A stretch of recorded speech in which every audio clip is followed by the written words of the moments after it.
Assalamualaikum warahmatullahi wabarakatuh. Jumpa lagi dengan video pembelajaran kimia ya. Kali ini kita akan belajar kesetimbangan kimia. Konsep kesetimbangan dinamis. Jadi reaksi kimia ini terbagi menjadi dua. Satu, irreversible, artinya reaksi yang berlangsung searah. Jadi reaktan itu menjadi produk ya, contohnya pembakaran alkohol. Kemudian reversible, reaksi yang berlangsung bolak-balik. Artinya reaktan menjadi produk, kemudian produk berubah kembali menjadi reaktan. Contohnya reaksi pembentukan amonia dari nitrogen dan hidrogen. Untuk reaksi reversible itu pada keadaan setimbang ya. Makroskopis, reaksi sudah selesai. Kalau mikroskopis, reaksi tetap berlangsung dari reaktan menjadi produk, dan sebaliknya, produk terurai kembali menjadi reaktan dalam laju yang sama besar.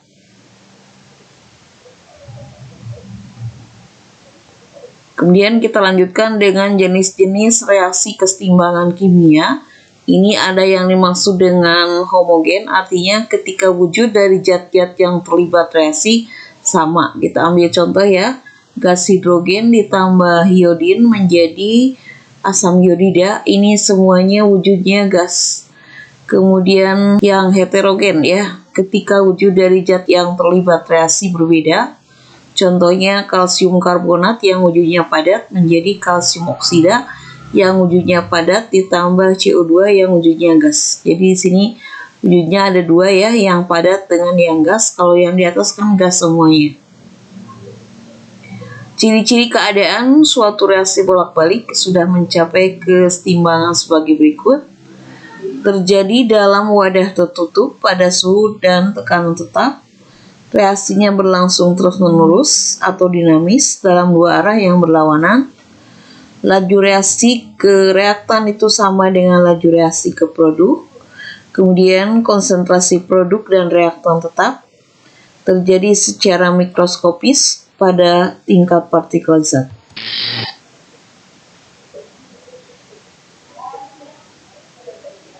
Apa itu fasa zat? Fasa zat itu bisa disebut sama dengan wujud zat. Cuman perbedaannya di sini, kalau fasa zat itu terdiri dari 4 macam, sedangkan wujud zat ada 3 macam. Berikut perbedaan fasa zat dan wujud zat. Kalau fasa zat itu terdiri dari padat atau solid atau kita singkat dengan S, cair atau liquid ya, dan kita singkat dengan L, gas disingkat dengan G, larut dalam air atau aqueous ya, AQI disingkatnya. Tapi kalau wujud zat itu ada 3, padat atau solid, cair atau liquid, dan gas. Kemudian apa yang dimaksud tetapan kesetimbangan atau K? Tetapan kesetimbangan atau K ini adalah merupakan konstanta atau angka atau nilai tetap ya, di mana perbandingan zat ruas kanan dengan ruas kiri pada suatu reaksi kesetimbangan ya. Jadi tiap reaksi di sini memiliki nilai K yang khas yang hanya berubah dengan pengaruh suhu. Ada 2 macam tetapan kesetimbangan yaitu KC dan KP. Perbedaannya di sini, kalau KC itu diukur berdasarkan konsentrasi molar zat-zat yang terlibat, kalau KP itu diukur berdasarkan tekanan parsial gas-gas yang terlibat, khusus fasa gas.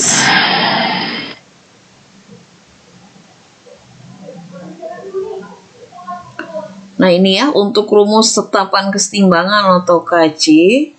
Jadi rumus tetapan kesetimbangan KC itu secara garis besar merupakan perbandingan hasil bagi antara konsentrasi molar ya, yang dinyatakan dengan tanda kurung siku di sini.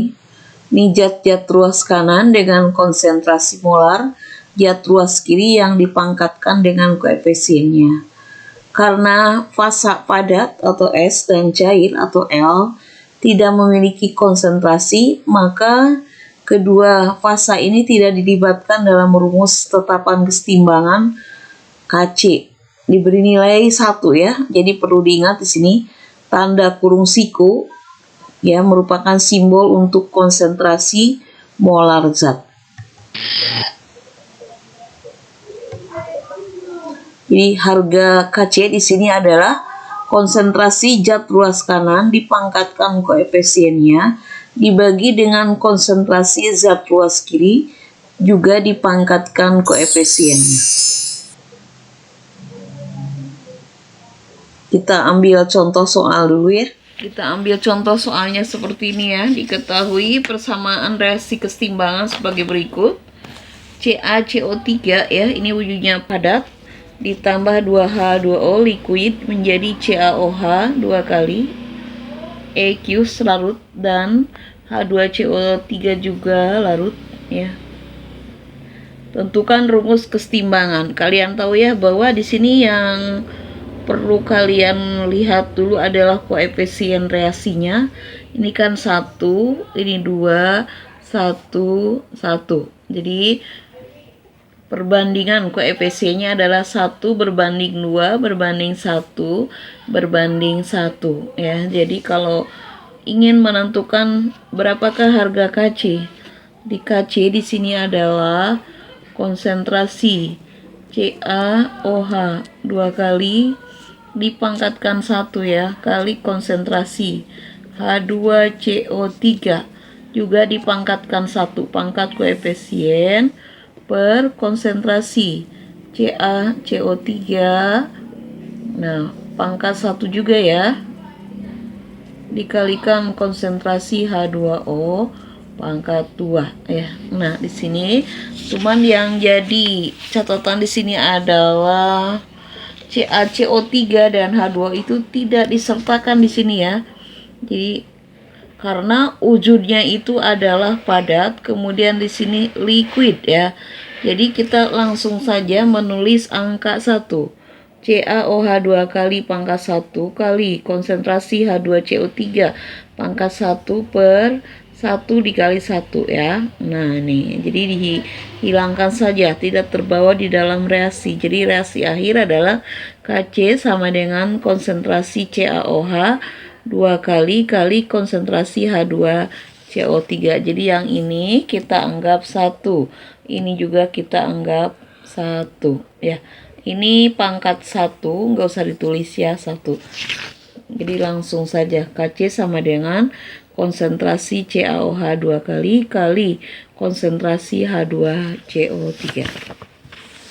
Kemudian kita lihat soal yang kedua. Diketahui persamaan reaksi kesetimbangan sebagai berikut. 2S2O3 yang wujudnya gas ditambah O2 menjadi 4SO2. Tentukan rumus tetapan kesetimbangan Kc untuk reaksi tersebut. Sama dengan yang di atas, yang perlu kalian pahami adalah berapakah perbandingan koefisiennya. Di sini kan 2 berbanding 1 berbanding 4. 2 berbanding 1 berbanding 4. Jadi harga Kc-nya adalah konsentrasi SO2 dipangkatkan 4 per konsentrasi S2O3 dipangkatkan 2 kali konsentrasi O2 ya. Nah seperti ini ya, pangkatkan. Nah ini semuanya kita tulis ya di dalam persamaan Kc, karena semuanya adalah berwujud gas. Lanjutkan dengan rumus tetapan kesetimbangan gas ya, atau disingkat dengan Kp. Jadi rumus tetapan kesetimbangan Kp ini merupakan perbandingan atau hasil bagi antara tekanan parsial ya Px zat-zat ruas kanan dengan tekanan parsial zat-zat ruas kiri yang dipangkatkan dengan koefisien masing-masing. Jadi di sini yang perlu kalian pahami bahwa hanya zat yang berfasa gas atau G yang diperhitungkan dalam rumus tetapan kesetimbangan Kp. Zat-zat dengan fasa selain pada ya S, L, dan Aki di dalam rumus tetapan kesetimbangan tetapi diberi nilai sama dengan 1. Jadi di sini rumusnya untuk Kp adalah tekanan parsial zat ruas kanan dipangkatkan koefisiennya dibagi dengan tekanan parsial zat ruas kiri, juga dipangkatkan koefisiennya.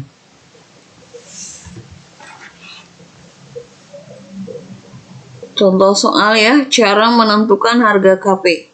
Jadi pada reaksi kesetimbangan PCl3 ditambah Cl2 menjadi PCl5, diperoleh data sebagai berikut. Keadaan setimbang ya untuk konsentrasi PCl3 yang dinyatakan dalam molar 3, di sini konsentrasi Cl2 yang dinyatakan dalam molar juga 3, dan konsentrasi PCl5 1. Jika tekanan total pada reaksi tersebut adalah 7 atmosfer, berapakah harga Kp dari reaksi tersebut? Nah, di sini konstanta kesetimbangan parsial Kp adalah perbandingan antara tekanan parsial zat hasil reaksi pangkat koefisien terhadap tekanan parsial zat-zat bereaksi pangkat koefisien. Jadi di sini nilai tekanan parsial masing-masing zat yang diperoleh dari perbandingan konsentrasinya yaitu PCl3 berbanding konsentrasi Cl2 berbanding konsentrasi PCl5. Ini konsentrasi ini 3 berbanding 1. Jadi P untuk PCl3 maksudnya ini tekanan untuk PCl3 berarti 3/7 ya, dikalikan tekanan total. 7 itu dari mana? Yaitu 3 ditambah 1 ya, dikalikan tekanan totalnya kan 7. Ini yang 7-nya dicoret ya, tinggal angka 3 atmosfer. Kalau PCl2 berarti untuk konsentrasi molarnya kan 3 ya, 3/7 dikalikan 7 juga, coret angka 7-nya jadi 3 atmosfer. Sedangkan untuk PCl5 kan 1 di sini ya, 1/7 dikali 7 jadi 1 atmosfer. Dengan demikian harga Kp reaksi tersebut adalah 1/9. Jadi harga konstanta kesetimbangan tekanan parsial dari reaksi tersebut adalah 1/9.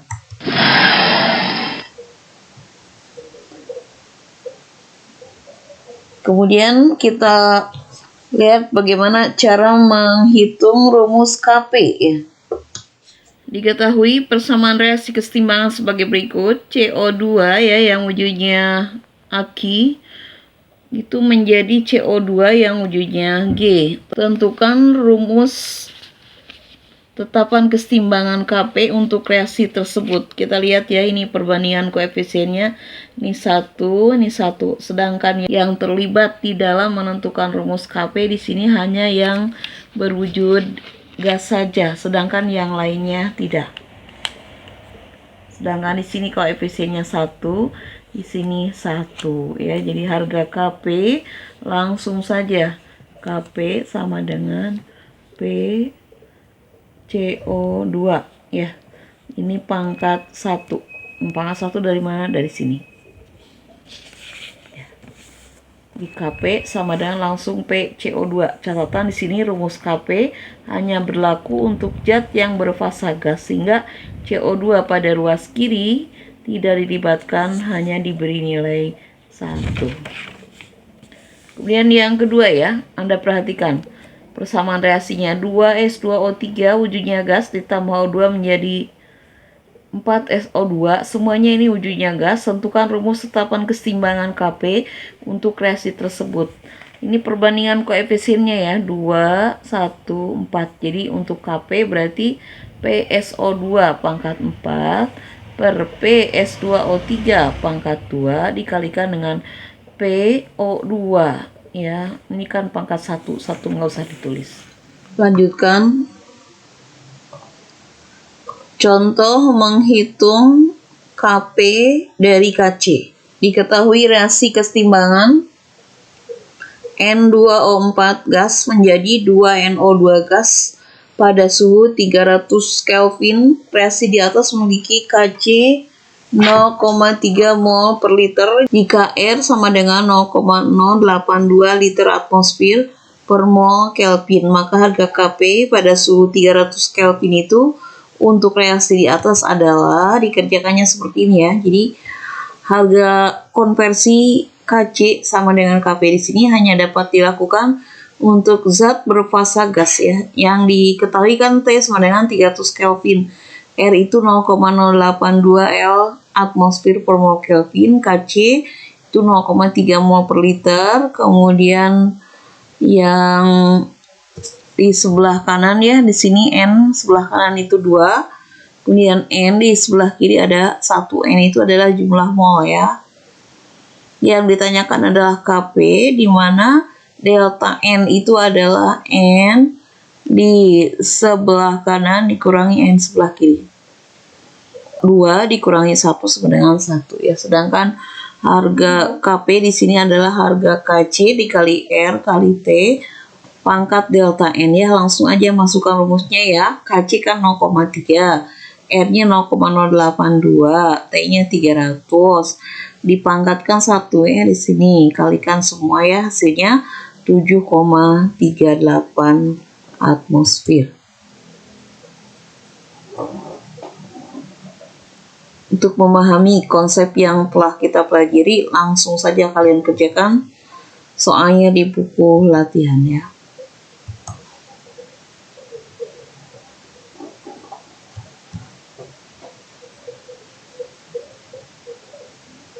Sekian dan terima kasih. Wassalamualaikum warahmatullahi wabarakatuh.